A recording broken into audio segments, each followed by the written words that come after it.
Hey guys, it's Kate. I'm here with another video today with an art journal page. So I've got this mini journal that I do, and I am just spreading some gesso on it to get the page protected. It's actually a sketchbook, so I try to add a couple layers before I actually start working on it, especially for this one because I'll be doing some fluid acrylics and some water on the page, and I don't want to ruin the paper too much. So the gesso really helps to control that, and it also helps control buckling, just makes the paper more sturdy. So I like to gesso my pages, or you can also use a layer of regular paint too. I mean, it's essentially just a coating on it to help protect it. When I'm using colored paints, I really like to use craft paints. That way they are, well, really anything matte. A matte craft paint will add some color, and it dries really fast. So I'm just spreading this out with a spatula, and it's my favorite, my favorite little spatula that I use, and actually got it as a sample at Walmart of all places. I went for a pickup order, and there it was in my bag. Today I'll be using some Amsterdam inks and golden fluid acrylics. For the golden acrylics, I'm using the phthalo turquoise and quinacridone magenta. And in the inks, I am using Naples yellow deep and burnt sienna. And I picked up these new stencils on Amazon, and so I'm just going to give them a try out today too. I decided to get some greenery and also a couple of butterfly stencils, so we'll see how they go on. Especially when I'm trying new products, I like to use the mini journal, and it's a lot faster too, so it lets me get something done in maybe 10 or 15 minutes versus 30 or more on a larger page. But that's probably partially because I don't really go in with a huge plan a lot of the times. I'm just playing around in the journal, and I use it to just try new things and see how stuff works together. And so I'm doing the stamps first over the gesso before I add any of the acrylic inks or fluid acrylics. The Ranger archival ink is really nice because it doesn't move after you get it moist or paint over it. But I am making sure that I'm using transparent paints and inks, and that way you'll still be able to see the stamps through it just fine. So I like these stencils. I'm sorry, I like these stamps.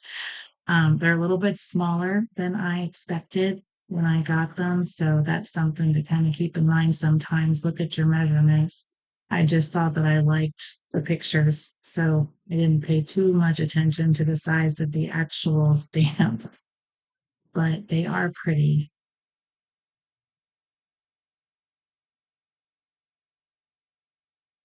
And I like the butterfly. They had one that had its wings up, so I went ahead and stamped it like it was perched right there on the flower.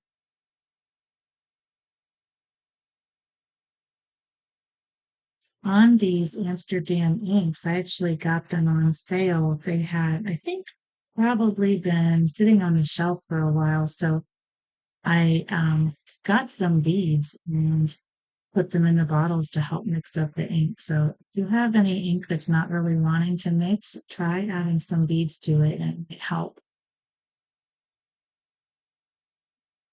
And you can see I'm having a little trouble with the stain. I didn't change blocks, so I am trying to move it to where it's not going to be stuck up against the spirals. So planning is key for stuff like that.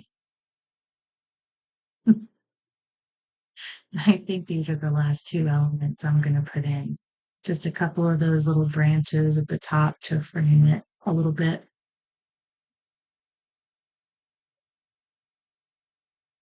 And then I'll start in with some of my paint. The nice thing about a little spread like this is a little bit of ink and paint goes a long way. So I grabbed for the burnt sienna first, but ended up going for the yellow. I'm going to do just a quick background on the whole spread with my brush and a little bit of water. And so these inks are great. They go on pretty thick, well, pigmented, I guess. And so I'm just getting a little bit up with some water and a paper towel, blotting it back after I apply it to the page. So it leaves more of a hint than a strong color. And it adds some texture to the page too. I'm even getting around the butterfly and the plants and not really minding too much where this layer goes. And when I grab for the burnt sienna, I'm going to put that around the edges to make it look a little bit vintage, maybe antique looking, and add like a vignette. And like you can see, I'm just putting, a drop or two of this ink on my palette, and it has excellent coverage. And so I'm blotting that back. I like how it's looking, and I'm just getting some of the really dark areas blotted back a little bit and adding some water to make it more cloudy. Once you have the gessoed page, you can move this stuff around pretty well with water.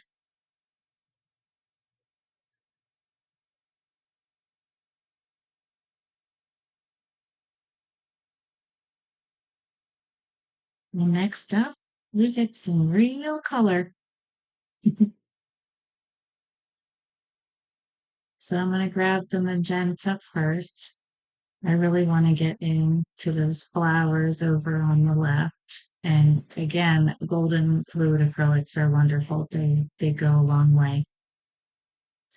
And so when I paint in the flowers, I'm not too careful on this first layer. I want it to almost have a watercolor look where it's going outside the flowers a bit and just kind of messy looking. And then once I get the tone that I want, I'll go back in and make the petals a little bit darker in some areas to give it some texture.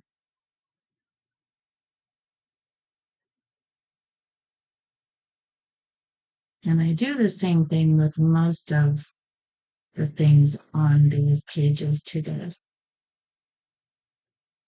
So I'm going back in with the magenta. I'm mixing it a little bit with the burnt sienna too, just to change the pink up just a little bit.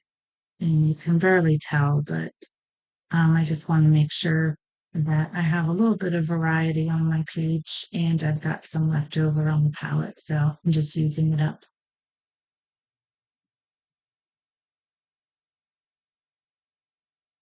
And same with the butterflies. I'm just spraying some water and blotting at it and then making the wings a little bit darker. And I really like the messy kind of effect that this has. And so now I'm dipping into the turquoise, which is one of my favorite colors, and adding some more yellow. And I'm going to kind of mix them a little bit to make a bit of a greenish,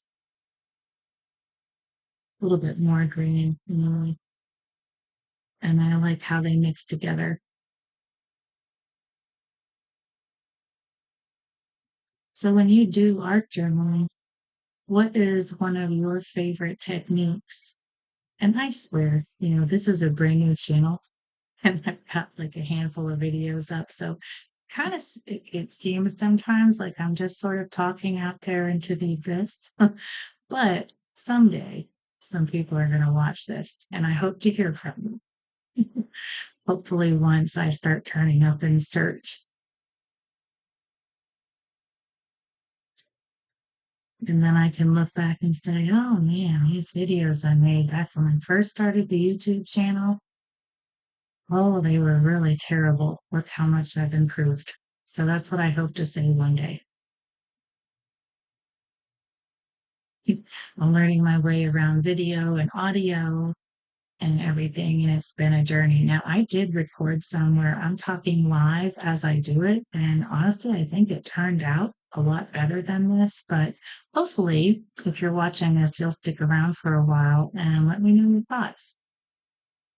once you see both, I have I have a pretty good variety of videos up or in the planning stages at the very least. And I just want to see what people enjoy the most, and then I can create more of that. And I enjoy all of it, so it's no problem. So I'm just kind of finishing up. I'm mixing a little bit of a darker purplish blue so I can do sort of my main butterfly over there on the left. But I don't want that to be the only place on the whole journal page that has that color. So I'm adding it a bit around the edge of the other page, and I'll blot that back and just making it kind of part of the background. And I will also add it to the larger butterfly's wings on the right side too. So there's some more detail in there, a little bit of color variation. And there I go. So I hope that you have enjoyed this quick video today. Here's the finished piece, and I'm gonna do a close up so you can see what it looks like up close. Sometimes it's hard when you're doing overhead.